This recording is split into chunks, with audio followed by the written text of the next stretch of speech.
Hello everyone, this is professor MH और आज के इस वीडियो में we will discuss lecture number 15 MCom part 2 semester 3 as per NEP 2020। Subject is corporate financial accounting mandatory 1 module 1 Indian AS हम लोग कर रहे थे। अब इंडियन एएस के अंदर हम लोग ने इंडियन एएस 38 स्टार्ट किया था, जिसका बेसिक इंट्रोडक्शन देख लिया था, उसका मीनिंग देखा था, फिर उसके रिकॉग्निशन देखा, उसका मेजरमेंट देखा। अब रिकॉग्निशन मेजरमेंट के बेस पे हम लोग उसका प्रैक्टिकल क्वेश्चन करेंगे। तो ये वर्डिंग पे मत जाओ। वर्डिंग का मतलब क्या है कि भाई इंटेंजिबल एसेट का टोटल कॉस्ट निकालो, that is called measurement. Recognition कब उसको दिखाना है बैलेंस शीट में वो बताओ। तो क्वेश्चन देख लेते हैं, फिर हम लोग इसका सोल्यूशन स्टार्ट करेंगे। Venus India private limited acquired a software for its internal use costing 10 lakh.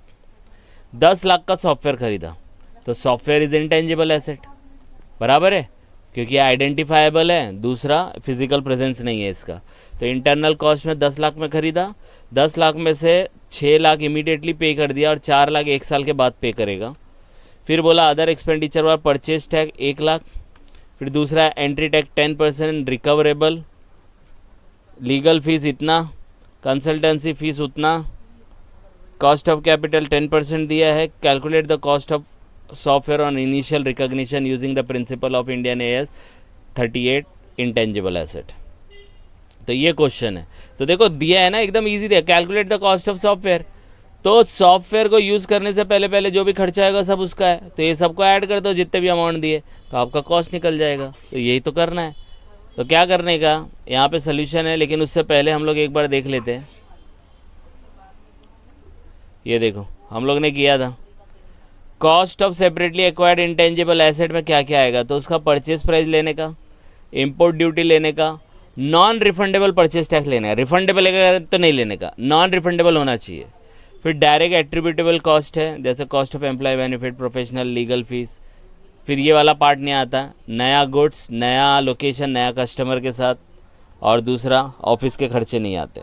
अब इसको मद्देनज़र रखते हुए हम लोग ये करते हैं। तो अब इसके अंदर क्या है, इंटरनल 10 लाख का खरीदा था, 10 लाख पूरा आएगा, लेकिन इसमें क्या कंडीशन दे दिया, 6 लाख अभी दे रहा और 4 लाख 1 साल के बाद। जब ये 1 साल के बाद दे रहा है तो इसके अंदर हम लोग को प्रेजेंट वैल्यू निकालनी पड़ेगी। क्यों? क्योंकि हम लोग को कॉस्ट अभी निकालना है ना, प्रेजेंट में निकालना है।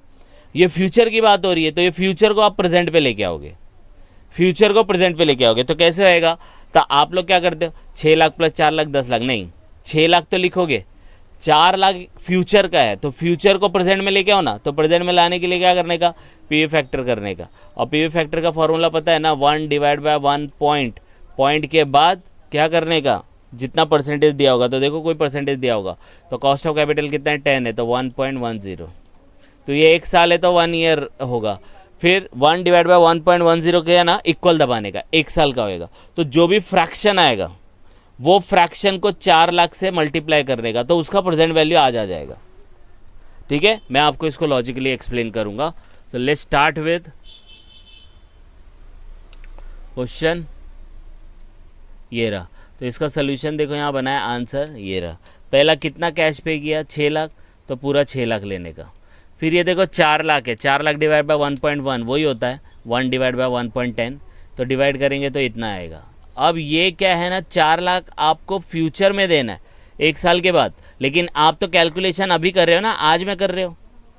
तो 4 लाख 1 साल के बाद मिलेगा, तो उसका प्रेजेंट वैल्यू निकालेंगे। तो प्रेजेंट वैल्यू को पीवी बोलते हैं। पीवी का formula 1 divide by 1.10।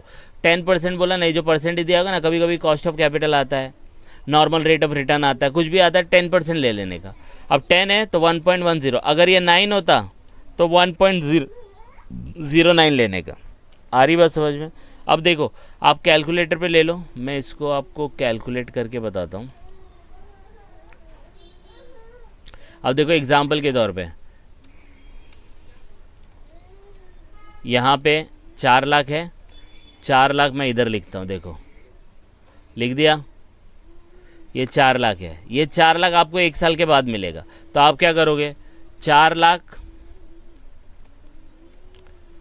Divide by 1.10, क्योंकि इधर पे क्या बोला है, 1/1.10 इंटू 4 लाख करोगे ना, तो वो 4 लाख ऊपर चला जाएगा। तो 4 लाख डिवाइड बाय 1.10, तो क्या आएगा आंसर, तो 4 लाख डिवाइड बाय 1.10, देखो आया 36 36 36, ये तो लिखा है। अब देखो ये प्रेजेंट वैल्यू है। अब ये 1 साल के बाद 4 लाख बन जाएगा। कैसे बनेगा? 36 है ना, 10% का कॉस्ट चल रहा है तो 10% निकालो, तो इनटू, अगर मैं लिखूँगा कि इतना है ये 36 36 36 इंटू 10%, बराबर है। ये देखो अब इन दोनों को जोड़ेंगे ना तो 4 लाख आएगा। दिस अमाउंट दिस, थोड़ा डिफरेंस आएगा वो राउंड फिगर में। ये देखो आ गया 4 लाख। समझा? तो जब कभी भी आपको फ्यूचर की कोई चीज़ रहेगी उसको प्रेजेंट में लेके आने का, क्योंकि हम लोग प्रेजेंट में कैलकुलेशन कर रहे हैं। तो ये समझ में आया दोनों अमाउंट? ठीक है। नेक्स्ट क्या दिया है? Purchase tax. तो परचेज टैक्स भी आता है खरीदने का खर्चा लिख देने का। एंट्री टैक्स भी आता है, लेकिन बोलता है रिकवरेबल। रिकवरेबल है, नॉन रिकवरेबल मतलब मिलेगा, रिफंडेबल मतलब मिलेगा तो नहीं लेने का। नॉन रिफंडेबल नॉन रिकवरेबल होगा तो डैश मारने का। समझ में आया? सॉरी, नॉन रिकवरेबल होगा, नॉन रिफंडेबल होगा तभी इधर लिखने का। रिकवरेबल है, रिफंडेबल है तो वो पार्ट नहीं बनेगा। तो ये रिफंडेबल टैक्स है तो इसलिए डैश मारा है। देखो लिख के डैश मारने का। लीगल फीस आता है, अभी बताया था आपने, पीछे भी देखा। ये देखो लीगल फीस, परचेस प्राइस, फिर इंपोर्ट ड्यूटी और भी परचेस टैक्सेस है तो ये ले लिया। फिर लीगल फीस आ गया, ये कंसल्टेंसी फीस फॉर इम्प्लीमेंटेशन, ये सबको टोटल करो 12,70,736 is the cost of intangible asset. इतना कॉस्ट आप कैपिटलाइज कर दोगे, इतना कॉस्ट आप रिकॉग्नाइज करोगे, इतना कॉस्ट आप बैलेंस शीट में दिखाओगे as a intangible asset, as a software. Total cost to be capitalise of software. समझ में आया? यस और नो? तो ये आपका इंडियन एएस का फर्स्ट प्रैक्टिकल क्वेश्चन था। आप इसको गो थ्रू करो, बहुत सिंपल है। और कुछ डाउट आएगा तो कमेंट करके बता सकते हैं। And please like and subscribe for more videos. Thank you.